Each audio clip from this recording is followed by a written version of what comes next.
in the 1920s. I was around later in the 1920s as a young as a child, and we lived in the with the scrapyard. You know, you lived over the store. We had the same thing. We had a like a house with a scrapyard, and unfortunately, about a couple of years after my father came, a horse ran away and wheel ran over his leg, and he was in the hospital for 3 months. But my mother still survived. She took in sort of old clothes and sold it, and never went on welfare or anything, so we managed to survive. But everybody was poor in those days. I think that everybody helped one another. Really? Help one another. As a matter of fact, when there was a big fire at Hotz and Sons on Ferguson Avenue a number of years ago, they lost a few trucks. So the Waxmans lent them a couple trucks to continue their business. I think there was more of a camaraderie. My late father used to go to Ferguson Avenue because it was a social event more for anything else. But that was it. I think most people talked to each other, and there was a feeling and understanding with them. They would help one another, and they did. I don't think that feeling is there today like it was then. Everybody had to depend on one another. You see, today is more materialistic, and kids are scattered. You don't have the same feeling of togetherness that we had. All the cousins were together. As an example, in my situation, our kids are scattered all through the States, and the cousins only get together for simchas or anything worse than that. But in those days, we all got together. We had a barbecue in our home for 100 people, and my brother Lou and I handled the barbecue, and my wife went out, and she made a lot of stuff in the barbecue, but she went to KFC and bought the chicken there, and nobody knew the difference, and they always asked how she made it. It was so delicious. I never did tell anybody, but I am telling you now. But we had huge barbecues because we had extended families. I had 6 kids, and my sister had 4, and my brother had 3. And my other older sister had 1, so there were quite a few cousins that got together. And so that was then. Now that everybody's scattered and we don't get together the same way. Anything else you want me to dwell on? There were a lot of stores in that picture on the wall. On York Street? Of stores there. Do you remember any of them? Well, yeah, I remember York Street, and so does everyone else who probably remembers 30, 40 years ago. And my brother Abe used to go over to the deli there, Boleslavsky Bowls, and they're very good friends. They have their poker games there.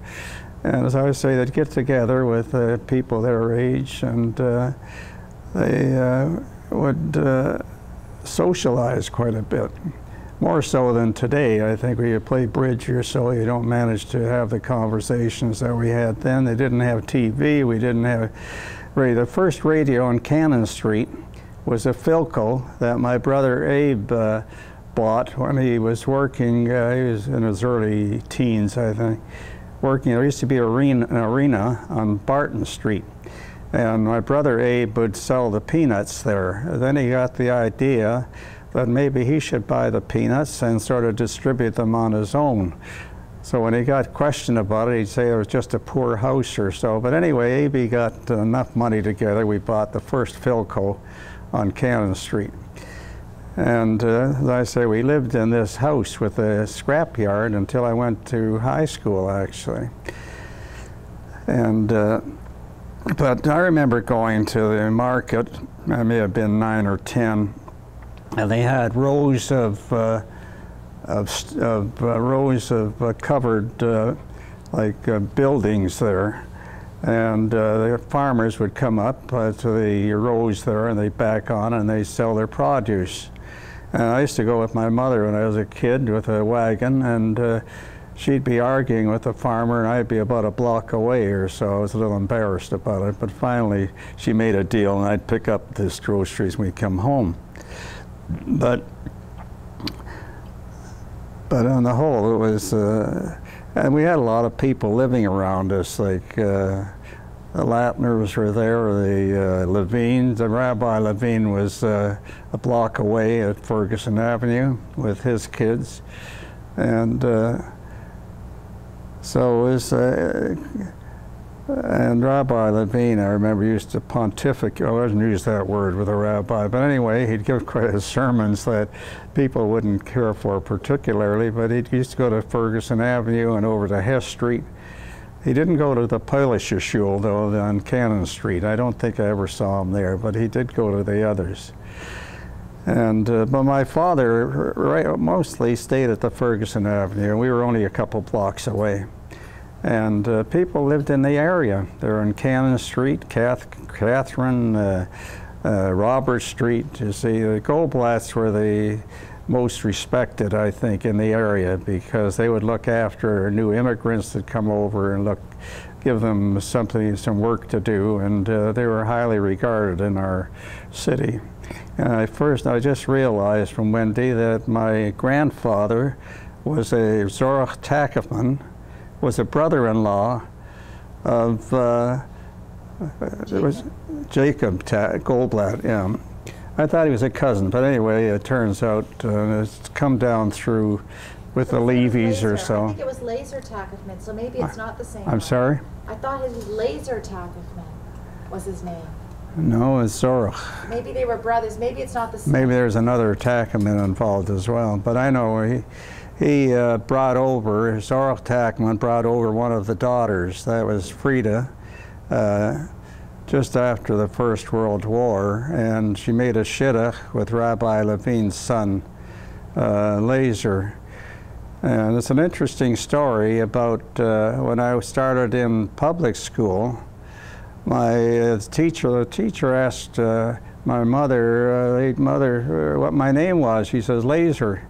And she said, well, what's his Canadian name or his American name or so?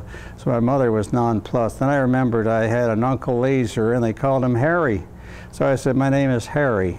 And that kept me all through, you see. And then I found out years later, my Uncle Harry had a middle name, Herschel or so, but I didn't know at the time. Anyway, when I was 4 1/2 or so, I picked out my own name. As a matter of fact, when I was at university in medicine, first year, they used to pluck half the class. And I was called down to the office, and I thought, this is going to be rough. And the girl behind the counter says, do you want Harry or Henry on your graduation diploma? So I told her Harry, naturally. So it was a little bit of a concern at that time. But as I say, people at that time were, everybody helped one another. And there was no argument about it. And I say the Goldblatts were high up on the list as helping any of the newcomers particularly. Can I ask you, you talked to me about you joined the temple. Can you talk about why you joined the temple? Yes, okay. When I first got married in '49, the next year I had a visit from Mr. Mandel and Mr. Bloom, who were at the temple in Shishom. And they were telling me and us how they have a nice young rabbi and it'd be worthwhile to join. My wife's family's never joined a congregation in Toronto. I don't know if they're atheists particularly, but they never got involved. And so we joined I belonged already to the Addis because I looked after the kids of the rabbis there, so I had to have some sort of contact with the rabbi. And then my brother Abe and Lou belonged there as well, so I went there fairly often initially. But I joined because of Rabbi Baskin, and it's been a marvelous 50 years. Sort of associated with Rabbi Baskin and his late wife Marjorie. We were very close. We used to go to Stratford and to Niagara-on-the-Lake overnight for many years until the last several years or so we stopped going or so. But we've enjoyed our relationship, and that's the reason I joined. There was a young rabbi and Mr. Bloom and Mr. Mandel came to our apartment, which was over the office at the time, and they encouraged me to come to the temple, which I did, and I've enjoyed it over there. We had quite a few, made a number of friends there as well over the years. So that's one reason. The Addis, my wife sort of felt more comfortable at the Asher Shalom too. So it was more, she had never had any background, although all her kids, of course, were bar mitzvah and weddings or so. It was all ritual. I went to Cheder here.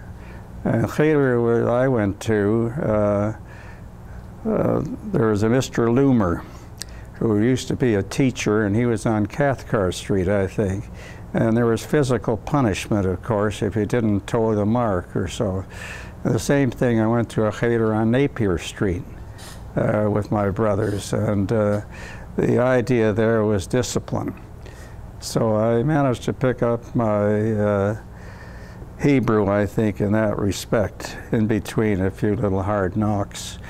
But other than that, as I say, I was there with the other kids, and well, I used to play football in high school, but my parents didn't like the idea of anyone being physical. They wanted us to study more than anything else.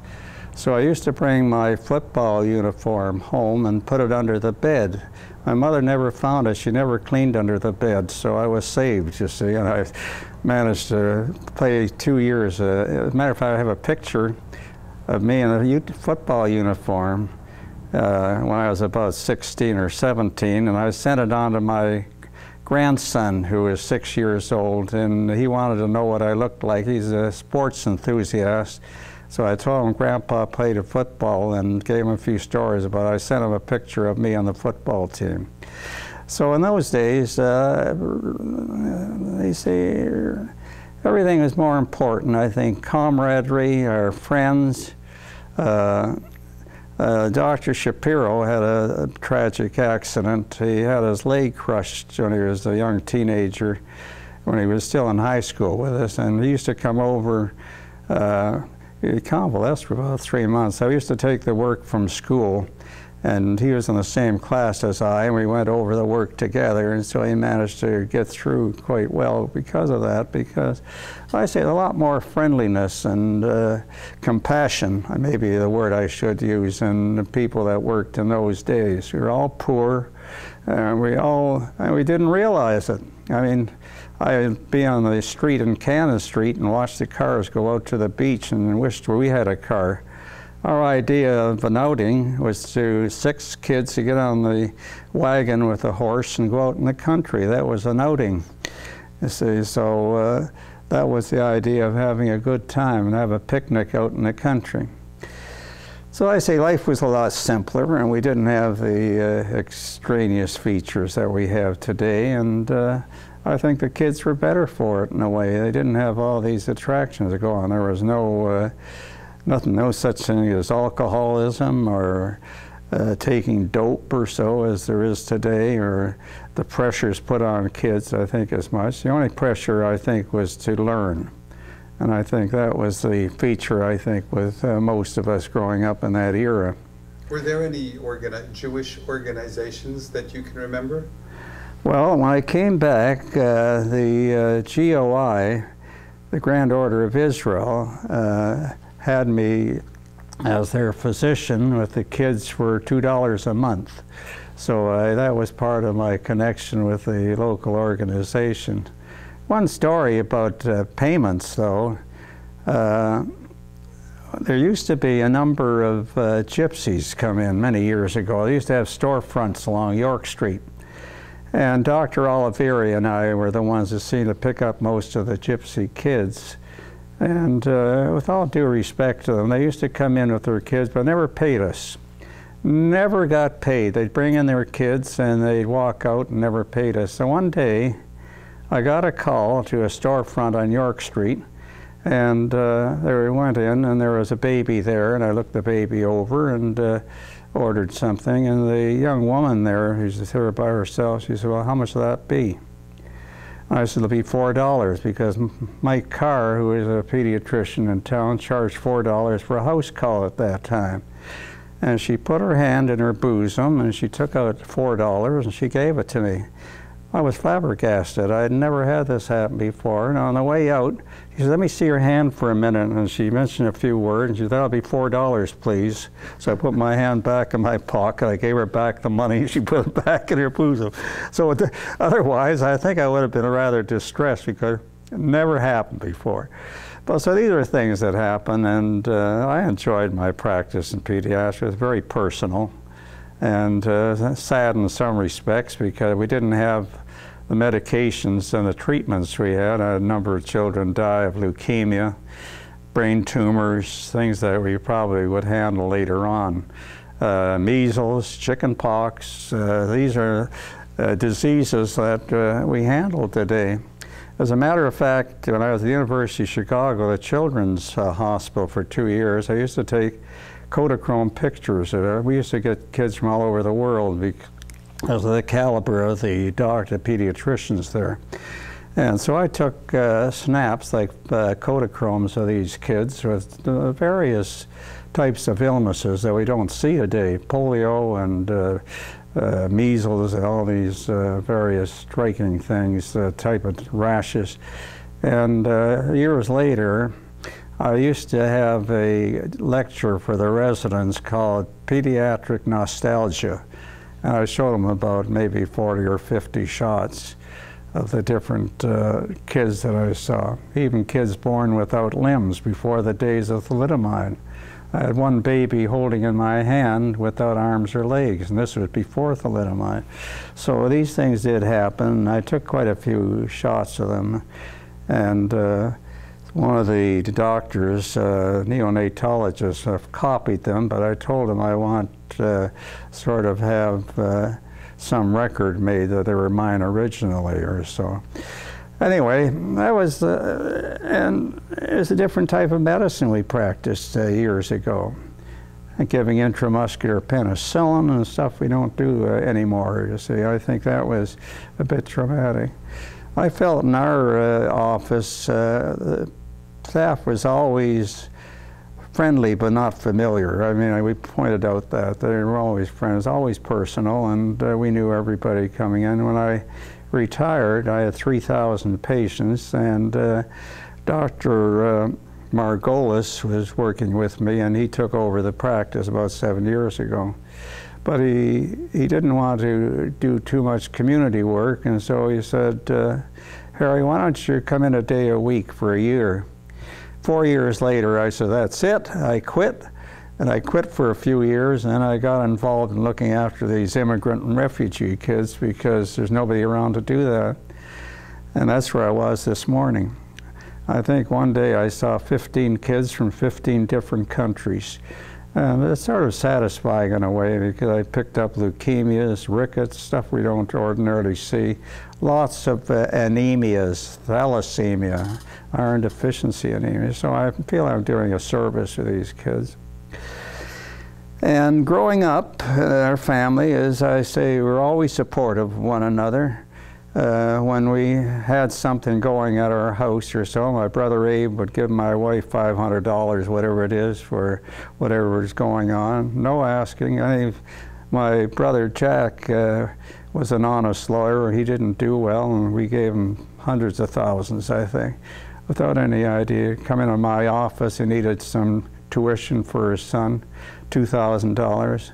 No argument, we gave it to him. You see, I don't know whether they have that same feeling today. I think there's more a different type of attitude, maybe because kids are scattered now. And we would never balk at helping one another out, or even a neighbor or so that got into difficulty. Is there anything else you'd like to comment on? No, you know, it's a pleasure listening to you. Well, so that's about it. There are lots of things we can report on, but I just want to emphasize we were poor, but everybody friendly. and there was a lot going together, and never hesitated to help one another out, whether financially or otherwise. So I think that was a big feeling when I was growing up. And I don't feel there's the same type of attitude today, unfortunately. I think because kids are scattered now, you don't have the same, more materialistic sort of feeling. In those days, we never had money anyway, but we always sort of clung together, and I think there was no feeling of animosity or so that I can recall. Everybody was always friendly to one another, and I can't remember any enemies or so. Let me ask you one other thing before I forget. What was the high school that you went to? I went to Central High School. There's a little story about that. When I finished the Cannon Street School, which was demolished, that was the primary school, my father wanted me to go into the business, and so I was on my way up the steps at Technical College. It was on Wentworth Street to go into business school, and then my brother Abe came on his bicycle. He caught me going up the stairs, and he says, "You go to high school and go with your friends there." And that changed. That was one of the changes. I went, and he said he'll clear it with my dad. So the first month or so, I was put in with the kids that weren't doing well. And at Christmas or so, they put me into the better rooms or so, and they were all mad because they used to copy from my papers. Their only chance of getting out of grade 9, and I went ahead and moved into another room. But that's part of the story. And how did I get into medicine? Well, the late Dr. Siegel was on Barton Street, and he's Ted Siegel's mother, and he had a son, Ted, who wasn't a great student, and who went into medicine, actually, eventually. But Dr. Siegel knew I was getting scholarships or so, and he says, you know, it'd be a shame if you didn't go into medicine. And he sort of encouraged me to go into medicine. I feel I would have gone into business, and I could have been in recycling, had a Porsche, a condo down in Florida. I think Abe ruined my life. Anyway, that's the way it works out. Were there a lot of Jewish kids in high school with you?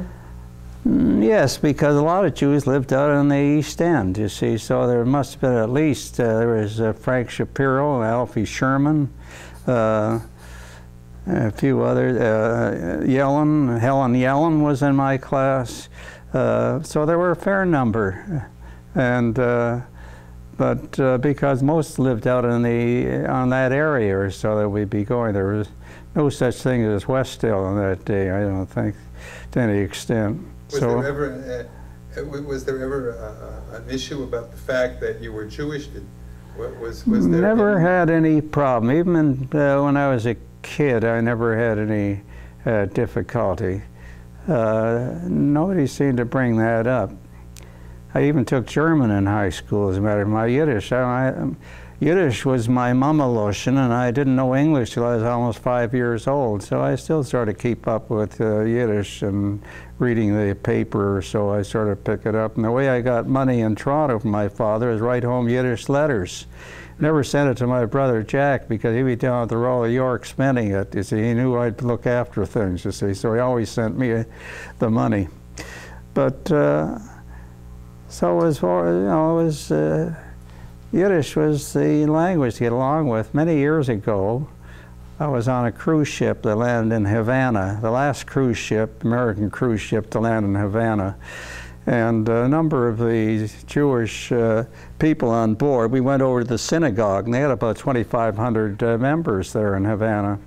And the reason I got along was with Yiddish. The president spoke Polish and Spanish and Yiddish. So we managed to get along, but it's a dying language now. We don't have it particularly. But so it was a means of communication, I think, at that time particularly.